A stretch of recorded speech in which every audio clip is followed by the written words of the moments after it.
కామాక్షి పరదేవత భోజనం చేస్తున్న విస్తరి మీద చెయ్యి లక్ష్మీనారాయణ అనగానే ఈవిడే కామాక్షి అని రాజు గుర్తుపట్టాడు.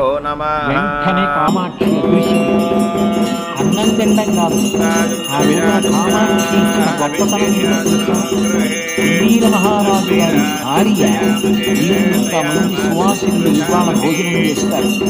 సువాసినులు అంటే కేవల సువాసినులు కాదు, సువాసిని అర్చన ప్రీత పరదేవత ఏడింది ముఖాలతో వచ్చి ఇవాళ తింటుంది మా ఇంట్లో. నేను కూడా వంట పని చెయ్యాలని ఆవిడ కూడా వెళ్ళి వంట దగ్గర సహాయం చేస్తూ పాయసం వండుతుంటే పెసర